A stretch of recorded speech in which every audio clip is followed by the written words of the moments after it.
We're dabbled in. Okay, we are starting the caucus of the whole report, so to speak, of H 951, the big bill, the budget for FY27.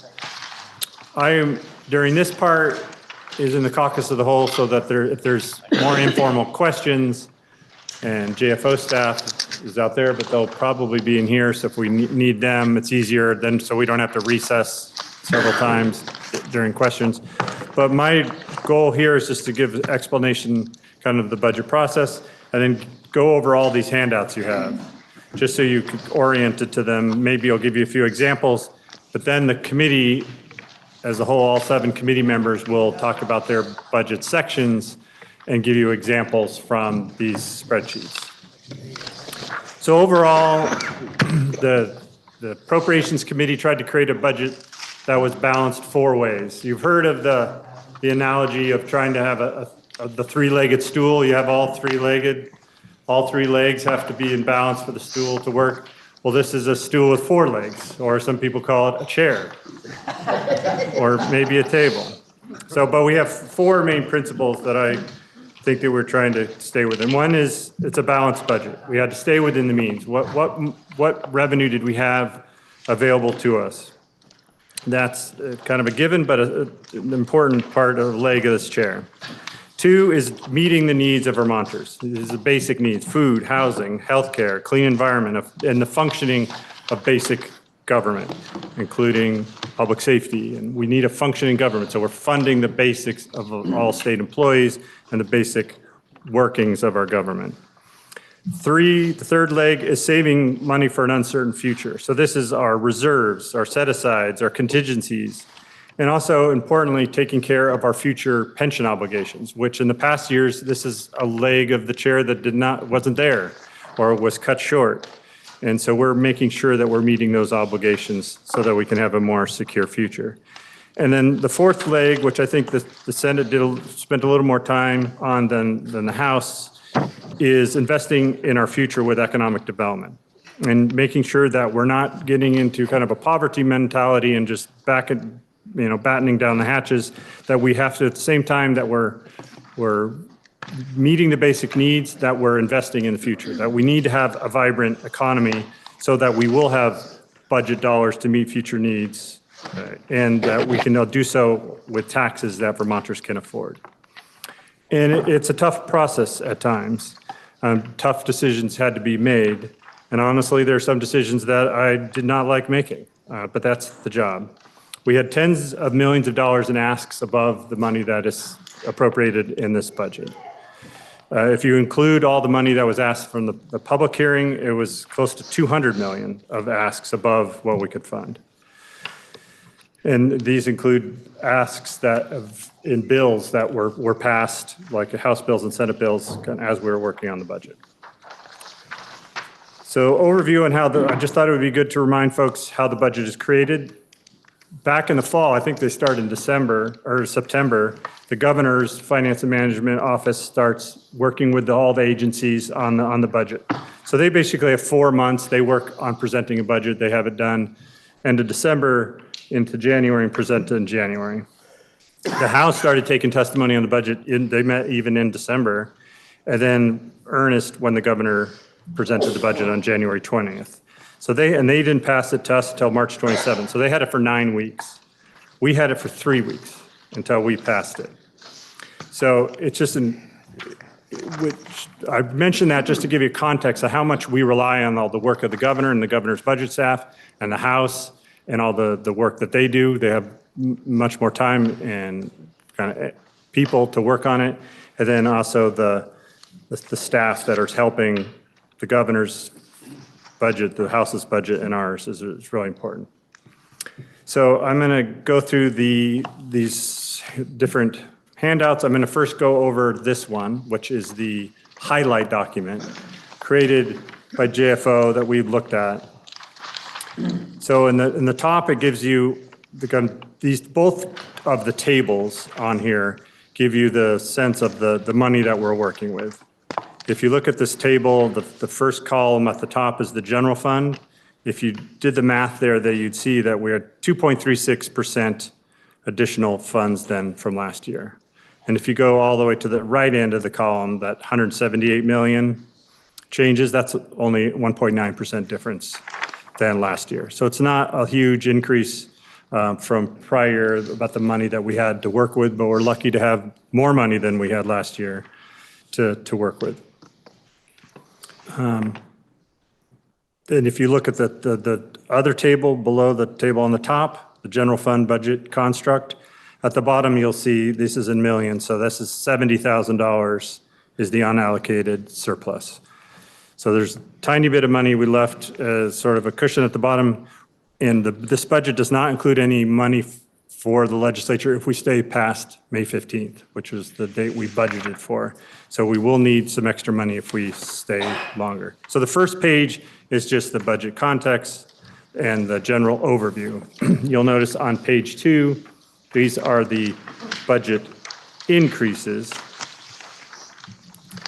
of the base. So these aren't the actual appropriations to the base expenditures. These are just the increases. And so we broke it up in healthcare, human services, housing, and various others. And these aren't all of them. This is the highlight document. These are ones that we just were notable for different reasons. I'll give a couple of examples. Romanet 4, this is money for the free and referral clinics throughout the state. There's an increase of $924,000. This is for these free clinics are for people that have no insurance. And there's been changes to the federal insurance program, which I'm sure you know about. So we have a huge increase in the amount of Vermonters that don't have insurance. So we thought it was important to support these free and referral clinics. And this item, not unlike some other items, it tells you what their total funding was.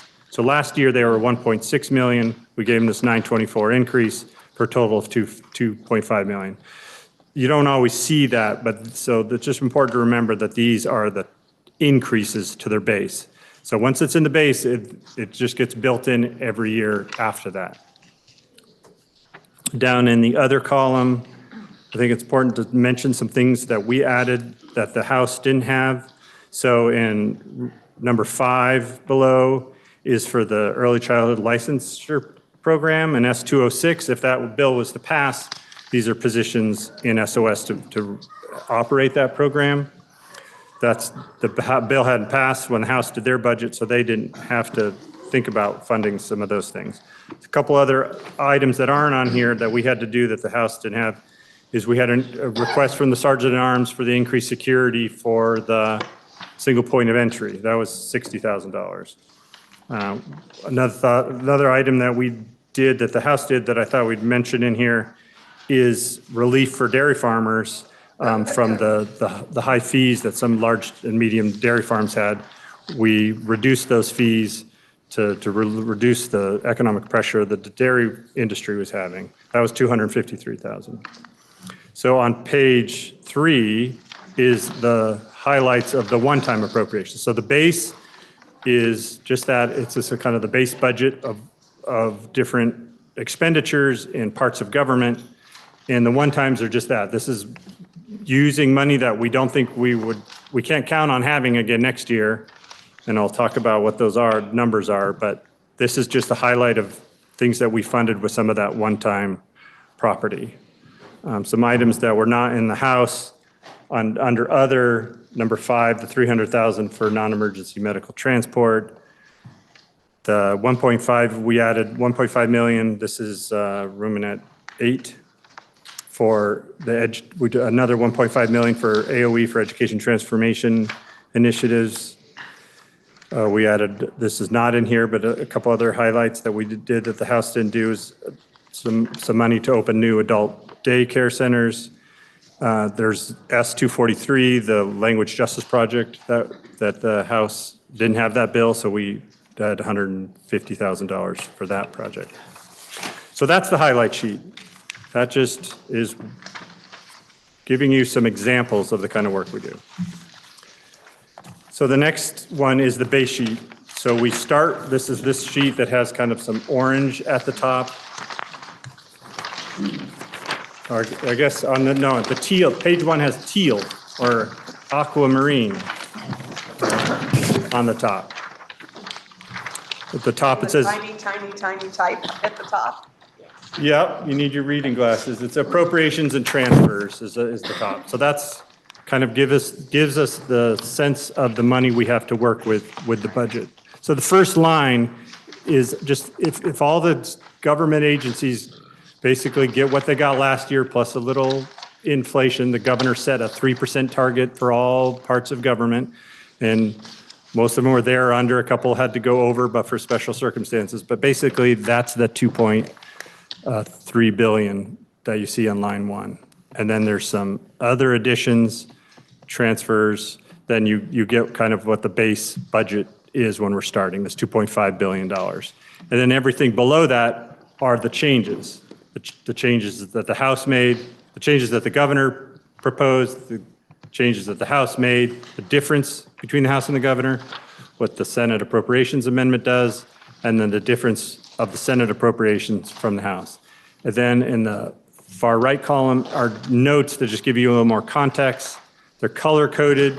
If you're not good with colors, we apologize. We've got to find a more accessible way to print this out, but it'll tell you whether it was just, if it's purple, it's other. If the governor did it, it was in black print, the House red, and the Senate in green. So you can look through those and get an idea of some of the base changes. Also, just so you're oriented to the columns, the first column is what says SEC. Those are sections of the budget. And I'll go over the addendum, which is kind of the bill per se. And those are the sections of the budget, or you can think of the sections of the bill. The budget always has the same kind of section construct of these numbered sections in B and so forth. I'll talk about those. Then the department is the acronym for the department, which sometimes you might know what the acronym is, but sometimes they're kind of confusing, or it might be an agency you're not too familiar with. So we don't have a key on here, but so we could ask a little description, and then, as I said, the different items that the governor and the House did with the basic expenditures.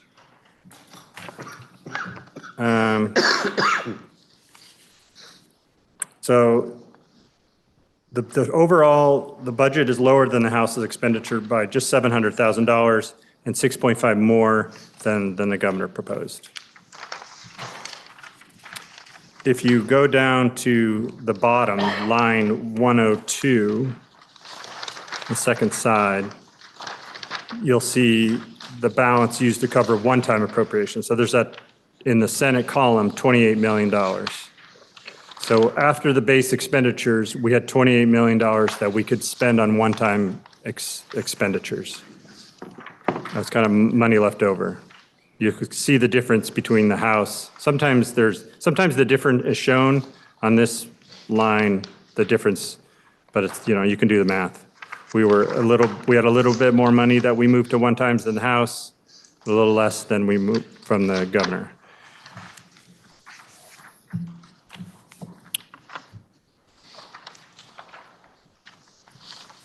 So then you'll notice one of the big expenditures is the kind of the one-time transfer of that $70 million for the property tax relief. So we spent a total of $1.49 million in base, but $100 million of that is that buy down in property tax. So it's really about $49 million. So that's the base spreadsheet, and you might hear some more about these as we go through the language in the bill. And maybe I should stop from each sheet if anybody has any questions on the highlight or the base sheet. Okay, Senator Clarkson. Thank you, Andy. I just wanted, as we go into being present with our constituents, I think on all the healthcare expenditures, and I applaud your efforts to fund the free clinics, which are going to be so critically important. What was taken away from Vermonters so that people really can take on board through the Affordable Care Act was 60 million roughly. Is that right? I don't know if in subsidies or In subsidies premiums from the exchange. I don't know if I have that number off the top of my head, What was but it taken away was a 60 million, 90 million. amount. Yeah, it was a big number. What was taken away was a huge amount of money. The additional 924,000 is, while wonderful, a drop in the bucket. We have seen articles in the last 2 days of the number of our constituents who are now operating without health care. We all know people we know well who made choices to not stay on the exchange and to go without health care and just roll the dice. I applaud this effort. I just want to remind everybody that this is a drop in the bucket and that we are really facing a huge crisis, as much as we're facing with housing and with mental health and with everything else. This funding, I think, is going to cost us more money. And so I applaud us, but it is not the fix we need to actually make Vermonters healthy and safe into the future, or our budget. So this protects future spending in a modest way, but I would just remind us all that this is a huge challenge for Vermonters going forward. Yes, well said. And this was the ask of the free clinics. I mean, we gave them what they asked for. We didn't cut that short for what that's worth. So any other questions on the first two handouts? Okay, so the one-time expenditures, we have two different spreadsheets. I will go through this one first, which has the colored bars. Again, kind of a teal at the top.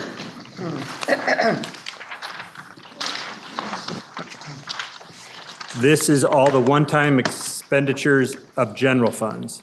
The others, everything on this sheet is on the other one-time sheet, but the other one-time sheet has one-time expenditures that weren't general funds. So other special funds or federal funds, but we wanted you have to see all of them. They're all in the addendum in the bill, but this way it's a little easier to look through really quickly and see what expenditures we did. And just like the other sheet gives you kind of the one-time revenue we have working with up at the top, the 149 million. You know, it's the 28 million that I talked about that we carried forward from the base appropriations. And then we have things like that 71.67 on line 3. That's the money from 26 that we set aside for property tax relief last year. This is moving it forward, available, and we do that again. We move it forward for the property tax relief as planned. Same with the 30 million above that on line 2. So the top kind of just shows you what we're working with, and then below that, what the governor did, what the House did, what the Senate did, and work through that. Some of these things, like I'll say, like lines 13 through 16, are all going to be figured out the details of NH 938. And maybe Senator Lyons will talk about that when she speaks, but we're just kind of reserving all that $21.1 million, and it's going to be figured out in the bill. It's not delineated in here for all the work dealing with emergency shelters and homelessness issues.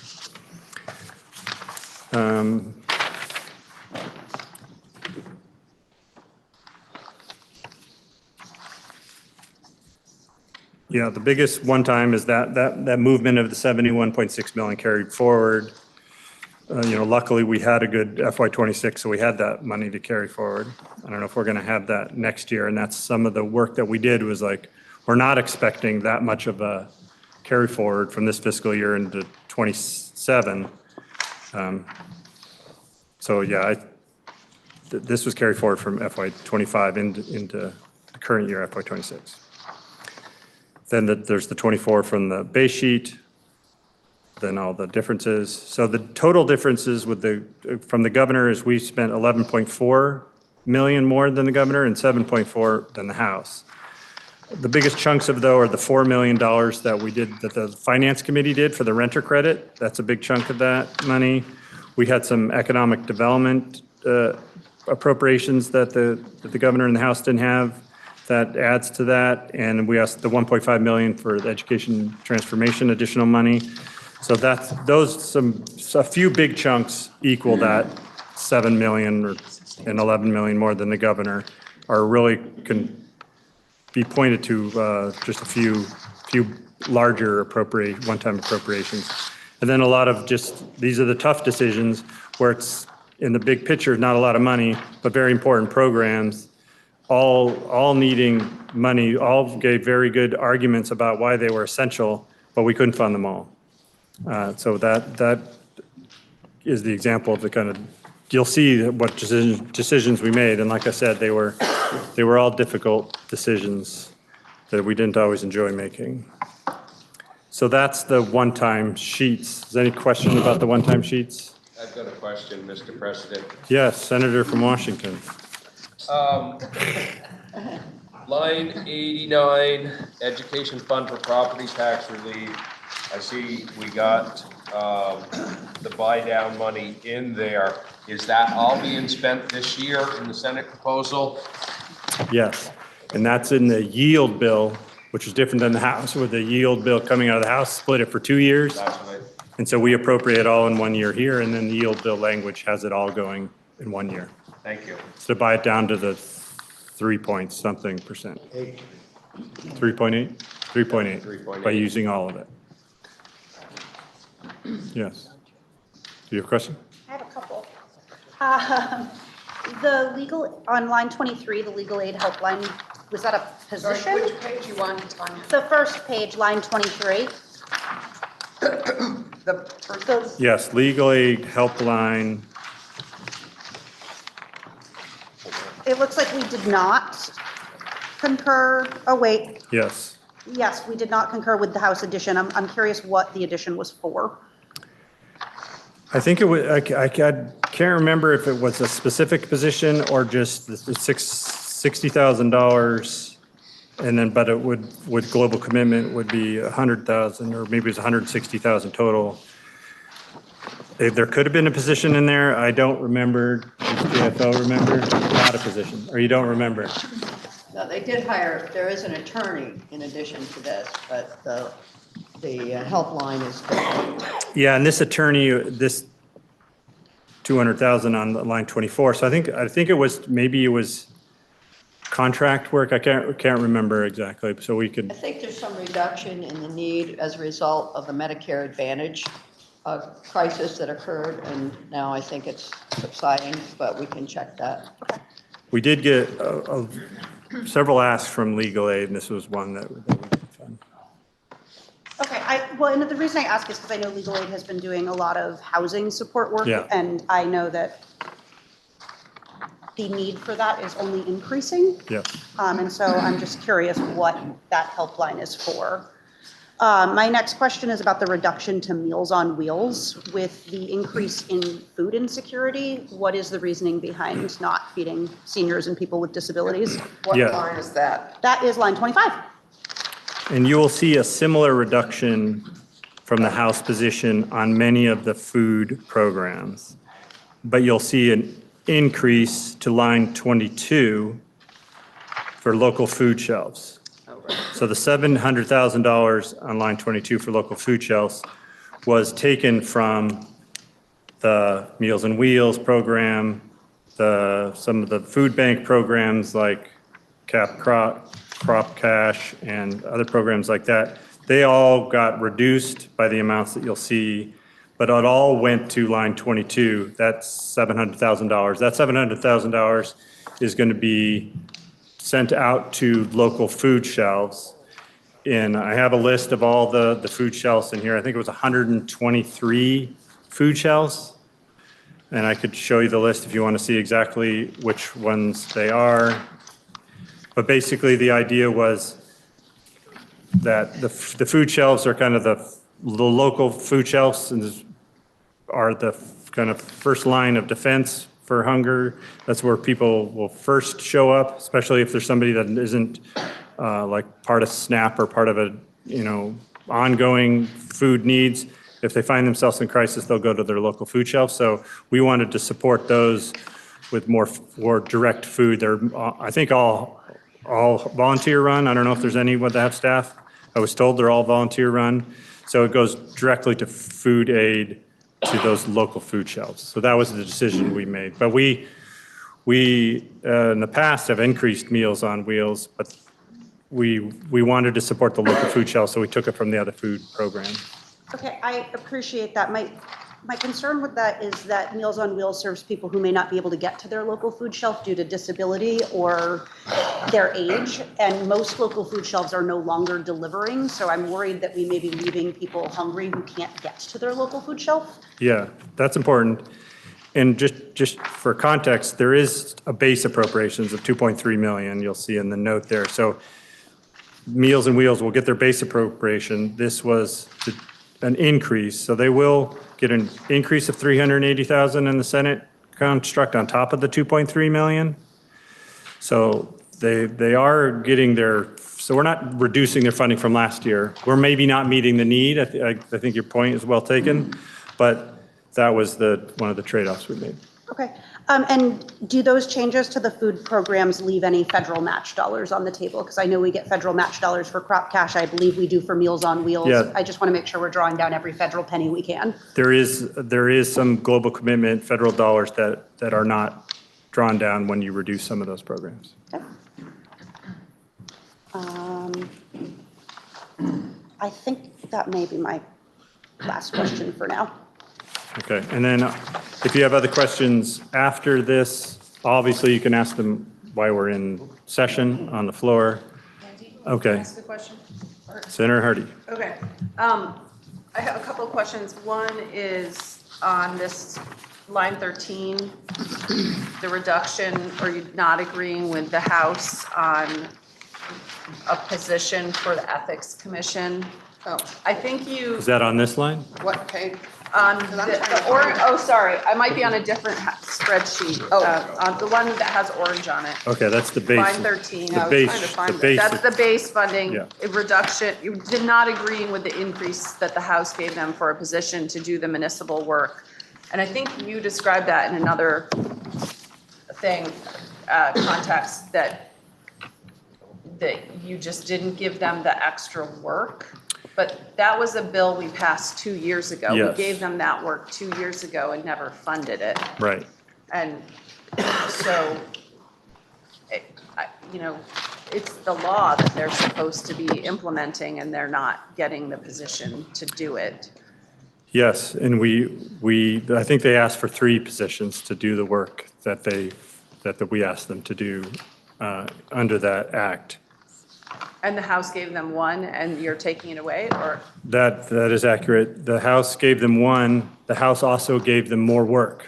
And so we got testimony from the Ethics Board saying, this is a net neutral position because you gave us the work that would be equal to the position to do to the handbook and to do trainings on the handbook. So they reiterated they needed the 3 lawyer positions to do the work. I think So are they getting any position? they're not getting any positions in the Senate construct. And that's an example of a difficult decision and an interesting point when we pass laws, but that we didn't give them the money when we passed the law. Well, it was, to be clear, it was supposed to be in the budget then, and the Right. Senate took it out then. Right. And so the Senate keeps taking out funding for the Ethics Commission. So it leads one to wonder how committed to ethics the Senate is. Yeah. So I think that's concerning that we're not funding the Ethics Commission. I also had a question. There were a couple other Senate bills that had one-time funding in them, and I don't see them on here. So I'm specifically, I'm thinking Senator Watson of S325. There was funding in that bill for housing and also for community engagement. Did that make it in? Yeah, it's in the budget.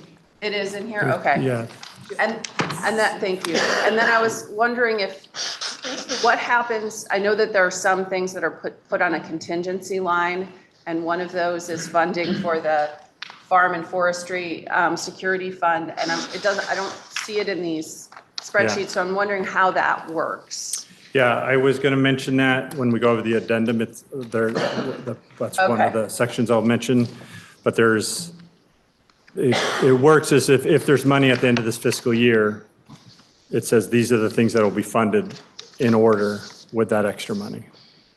So is that carryover from this current year? From fiscal year And what if some of 26. these things that are in the budget don't end up, happening? What do you mean not happening? Well, Like if we come in under the budget, like if the revenue is below what we're expecting, then we'll have to do some kind of rescission, and none of the contingencies would be funded, and Right. something else would have to also be cut. And there's a whole process for rescission if we get to that point. okay.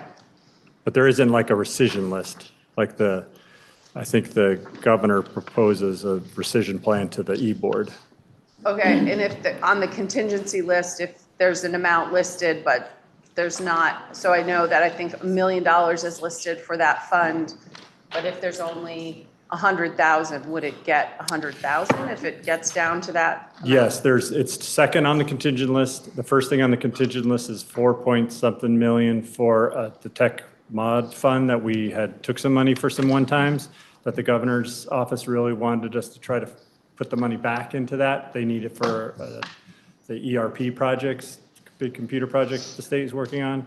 So let's say we end the year with $6 million. The first 4.8 would go to the refill, the tech mod fund for that amount of money. The next million would go to the farm security fund. There's a caseload reserve, $5 million for human resources in case we have more federal drawbacks, as Senator Clarkson mentioned. And then there's a big chunk of money that would go to next year for federal issues or property tax buy downs or other things like that. Okay, so there could be partial funding Yeah. for some of the things on the list. Yeah, so if there was only 3 million extra, it would all go to the tech mod fund and the farm security wouldn't get funded. Senator Ram Hinsdale. Just back to the Ethics Commission, it was news to me that the director of the Ethics Commission was on a sabbatical. Do we have a policy in place for any position that receives public dollars that we don't have the capacity to do paid sabbaticals? I imagine it was not paid for with any public dollars. That did not come up in the testimony, other than it was noted that she wasn't testifying and presenting as she had in the past, so the board chair did all the work on advocating for the ethics committee. We didn't take any testimony on her. We didn't either, and we should find out. I mean, we'll just find out. It's easy Yeah, to it's very find out. Yeah. I believe the House Government Operations Committee took testimony. She's not being paid. I think they're still looking into it, is what I heard this morning. All right. Yeah, and I think this issue and some other issues are kind of one of the contributing factors to them not getting funded, I think. But that's quite honestly an agency of administration's issue and a HR issue. But I do think that our not funding the Ethics Commission is really becoming, it's a huge challenge. I mean, it was a huge lift to create it. I mean, there was a lot of resistance in creating it. What are we all so afraid of? I just don't get it. And we now have a functioning Ethics Commission with a strong board, and they are ready to do the work we have asked them to do, and we continue to cut them off at the knees. It is really it's a little shocking that we are not willing, and we get a really bad grade on ethics nationally. Right, So compared to I other think states, yeah. we all think we don't have a problem. We have a problem, and we need to address it I think it's a ASAP. matter for the Government Operations Committee to look into. I don't think it's a budgetary matter if the director was on sabbatical. That makes it difficult for the appropriations committee to do work on the budget side when it's a policy question of how well it's working. Well, the board has been very articulate, so, and very present. Well, and I would just add that in my office, I've gotten quite a number of calls from people having ethics complaints in their town government and absolutely nowhere to go. And so it is definitely an issue around the state. Yeah. Definitely. It The was, majority of the complaints coming in are actually municipal complaints. I think it's really problematic that we're not funding them doing that work and growing the work that we're doing. To Senator Clarkson's point, we get a D- in ethics as a state, and I think we should really be striving to do better. And we took extensive testimony on this 2 years ago when we passed the bill. The Government Operations Committee did a lot of work. We heard from town officials and people all over the state on this issue. And I agree with the Lieutenant Governor that this is, people don't have a place to turn and we need to fund this commission. yeah, it was an example of one of the decisions, the tough decisions that we didn't enjoy making for sure. Any other questions on the one-times? So the other handout you got was the thing that's called the Big Bill Senate Web Report. This is kind of, it's the full web report. This is a truncated version. This is 31 pages. The full version is 131 pages. And this is truncated, just it changes to government. So, for example, you won't see anything in here about the Lieutenant Governor's budget because the Lieutenant Governor budget actually was less than it was last year. And we agreed with the governor and the House that we were okay with the Lieutenant Governor spending less money than he did last year. So I didn't include the things like that in here. So you won't see, so if you're looking for a specific section of government and it's not in here, that's because they just were within their 3% inflationary increase and there really wasn't anything to point out. So the members will go through some of these things and describe all these changes. You'll see the budget, how this is structured. You'll see the budget section number, the title, the last year's money, what the governor did, what the House did. And if there's a change, there'll be a little box below that says what the change was. And that's changed from the governor's recommend. So this starts with the governor's recommended budget. And if there's a change, it would be in here. And then the change would be described in those little boxes below. And I will go through some as the other members will. But that's just showing you what this document is. And if you wanted to see the full report, it's on our website. It's also on JFO's website. But this, if you're ever looking for something, specifically a number, go to the web report, do a Control F, and then you can find it. You can also do that with the addendum, but sometimes it's helpful to do it in the web report so you see all the numbers. And the web report has all the stuff that you saw in the one-time sheets and the base sheets are in there. So for the final handout, which is just the bill that the Senate amendment that you're going to be voting on, I'll just describe this a little bit. So on page 5 of the addendum, there's a little table of contents of the budget numbers of the B sections. And you'll notice that the B section, the E sections kind of go together. The E sections are the language. The B sections are just the numbers. So you'll notice if you flip through the beginning of this addendum, it's all just numbers of all parts of state government. And if you find one you're interested in, you're like, well, I wonder what they said about B506, you just go to E506. And if there's language, that's where it would be.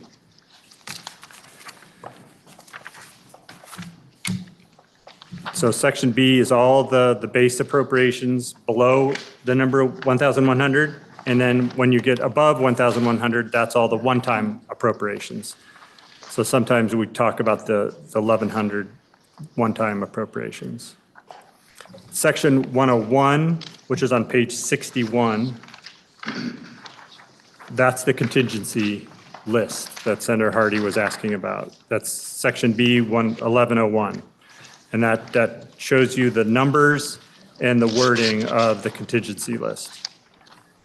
section 102 on the next page, page 62, is the cash fund that's in the capital bill. So we take the cash fund, since that's cash from the general fund that they're spending in the capital bill, that has to be in the budget.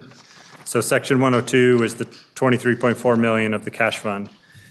You'll hear all about these things when you get the capital bill, but they're all here. And I think there's even an amendment that there was some errors in the cutting and pasting of this list. I think the dollar number is right, but the list, some of the list is wrong. So you'll hear all about those appropriations on page 62 when you get a presentation on the capital bill. Section C are changes to the C section are the changes to this year's fiscal year. So sometimes last year, if you remember, the governor vetoed the Budget Adjustment Act 2 or 3 times. So we had to put all the Budget Adjustment Act in here. This year, we just have some slight changes to this year's fiscal year on here. That starts on page 64. So you'll see on page 64 an example of that. Section 102 changes language from last year's budget. We had $74 million set aside for things like property tax or federal funding shortfalls. Because of the renter rebate amendment from finance, we had to change that to 71 million. So that's an example of a change in this fiscal year that we had to make. And there's some other those in the C sections.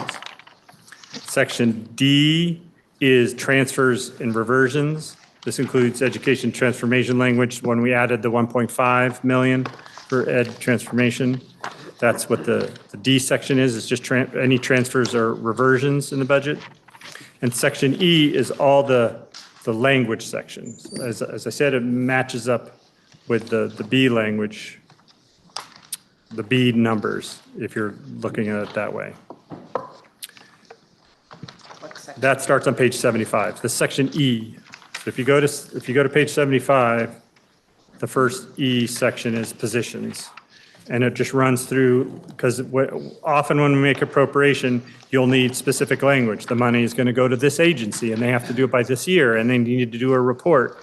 So you'll find the language for appropriations in this E section, which is kind of page 75, almost to the very end. After the E section is the Pay Act, and that starts on E108. So I guess the E section doesn't go to the end. The Pay Act takes a big chunk of that. Section E is Section F is the Pay Act. I think it starts on page 108. So if you're interested in the Pay Act, go to page 108. I think that's where F starts. So that's what I said here, but no, it starts on page. Oh, no, section F starts later. I don't have the right page number here on my notes. Looks like on page 112 or something like that. No, 114 is where the Pay Act, and the Pay Act was added to the budget. Sometimes the Pay Act travels by itself, and then we just put the numbers in the budget, but the House Appropriations took the Pay Act and put it into the budget. So when we got the budget, the whole Pay Act was already in there. I was just going to mention that there is why I was mentioning page 78, there is a study about Pay Act specifically around exempt employees and how that formula is created and how it impacts exempt salaries as compared to classified salaries. We spent some time on that in the committee, not enough, but there is that study I just want to point out. Section E108, page 78. And section G is the effective dates. A little larger effective dates than your normal bill. I just wanted to point out, we might also point out when some of this will be repetitive when we go through the actual amendment, but on page 129, this E part of the effective dates is important language that we added that we've never had in the budget before. We added 30 positions in the budget. A chunk of those positions, I want to say like 7 or 8, are contingent on us getting a positive economic forecast in July.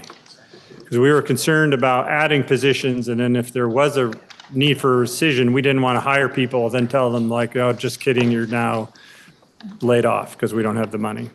So a chunk of the positions, which has those E numbers in there, you would go and look at which ones they are.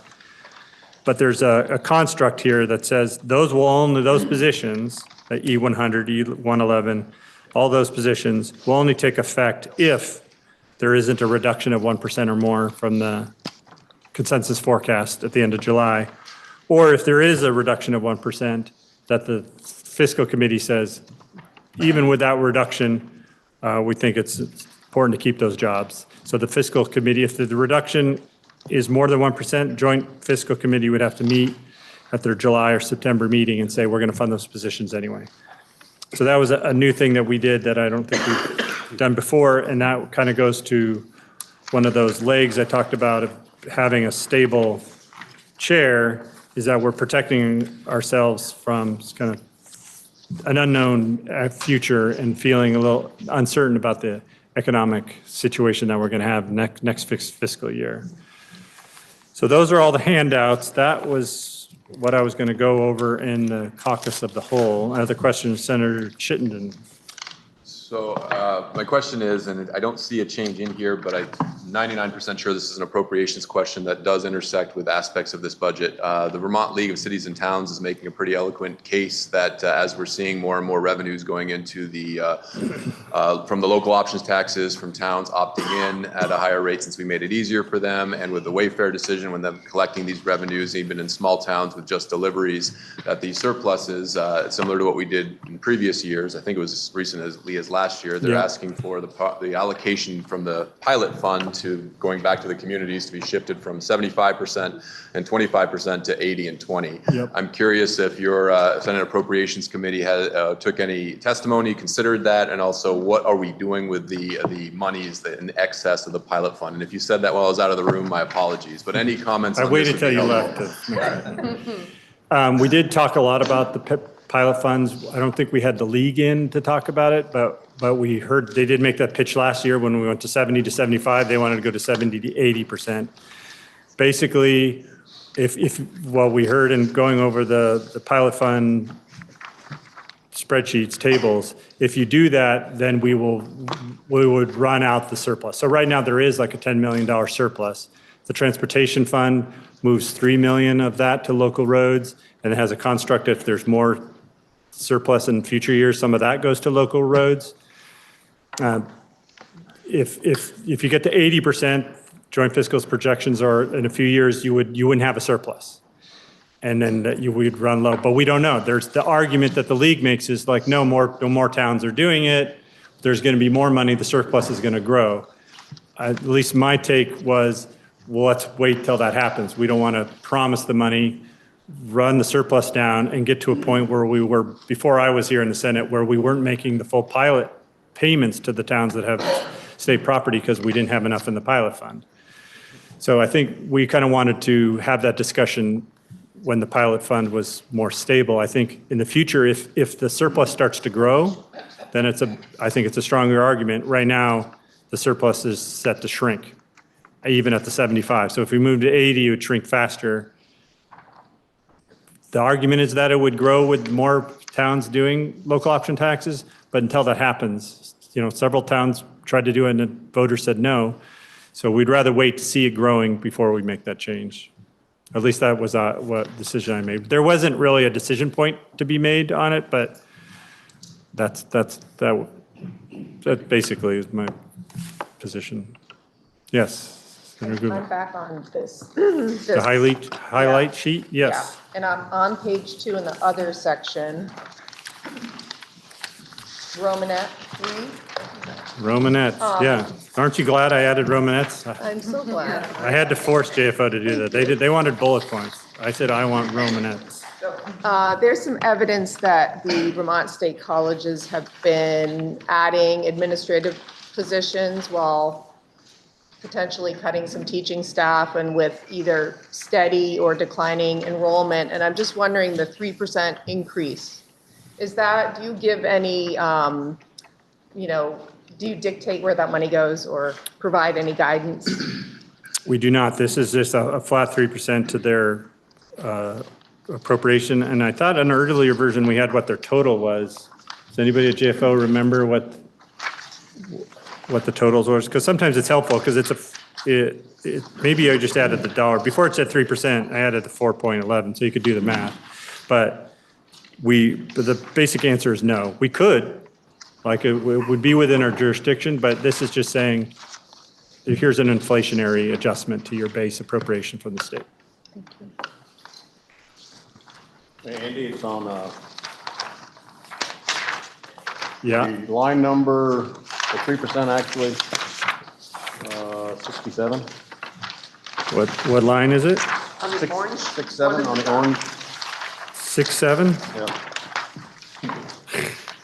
That's the one we're talking I about. know, you just wanted to bring up 6.7, I knew.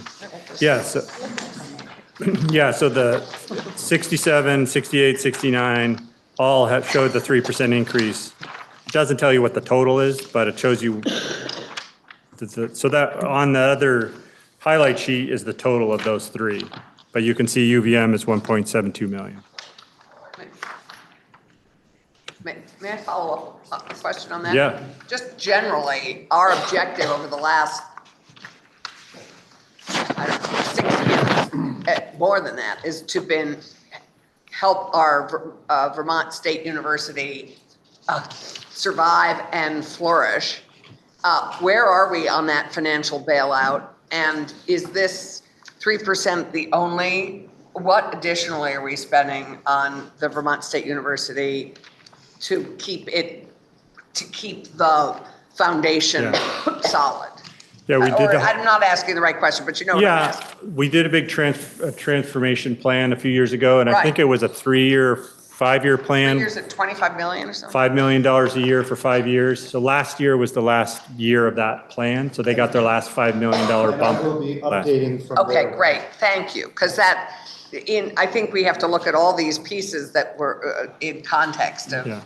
what we're. And from all accounts, we spent more time last year since it was the last year, but that it worked. Like that Yes. both state colleges and the community college are stable and, you know, we're not at the brink of them closing as we were 5 years ago. Which is great. Andy, Yes, Senator Westman. if you look at the one-time list for general fund and the big sheet on line 62, you'll see freedom and unity. Yes. And it says to VSAC and it's 2.32 million. That really increases the tuition, the household income per student. It raises it from 65,000 to 85,000. All of the students that are Vermonters that are at Vermont State University would go from 62,000 to 85,000. That's great. Can everyone hear that? I mean, that's a great piece of news. That's line 62 on this one-time sheet, the money, extra money for That's VSAC. directly to Vermont State University students. Which is great. And if people didn't hear that, they should hear that because our constituents need to know And I that. will be talking Yeah, about there's, that. Great. yeah, Good. that's part of our presentation. Good news. One piece of good news. You have a hand up. Oh, yes, Thank you. Senator Harrison. So on the sheet that we're on, Okay, the one-time appropriations, the bills with one-time appropriations, line 73, H211, data brokers. It looks like the House put in some funding, the Senate 50,000. took it out and said, do not concur with the House. Is that bill dead? No, I think the bill is still bill alive. is 211 and it's not dead. Okay. And that I hope will be negotiated with the House and the Senate. Okay. And I think we did, I want to say there was another part of the bill. Isn't there another appropriation from that bill, Amy? I think it was $20,000 for some other part. I think the 50,000 was to figure out how to erase your data or like get out The of, deletion piece for the Secretary of State's office to do. right, so that, But we should be clear, they can't achieve that with $50,000. It's to study It was what a study. other states Yeah. do, which we may not have the money for. and there was, Right. yeah, so we They took did, it out. we did take that out. Yeah. There was another thing of the bill that we did find, I want to say it was $20,000 This was $50,000. But that will be a negotiation. Thank you. Okay. Any other questions? Yes, Senator Scott. Yeah, on Beck. line, I'm looking at the general fund one-time appropriation sheet, line 76, $300,000 for fuel sales registry fund. I couldn't find any associated language in the E section for that money. I know that bill it's over in natural resources and energy right now. So Yes. what's 300,000 paying for, and is there any associated language? There would be. So what, I just want to make sure we're on the same Scott, line. what line do you want? Page I'm on- 740. I'm on line 76 of the general fund one-time appropriations. Okay. The House had no money and the Senate has $300,000. Yes. I think it seems It must be one of your bills. 740. Yes. So we set aside that if the bill was to pass. So like if the bill doesn't pass, we won't need the money. But that was money that we were told from A&R was needed if the bill was to pass. So the language is in Senate Natural Resources and Energy. Yeah, so the Okay. language is in Okay. 740. So there's no language, so that this section of the one-times are with the bills. So these appropriations travel with the bills. So if the bill doesn't pass for some reason, then it would, Just go to the bottom line. yeah, it would go to the bottom. Okay, thank you. Any other questions? Okay, you can have other questions in between second and third reading, of course, or while we're on the floor and second reading. So with that, I think we can end the caucus of the whole.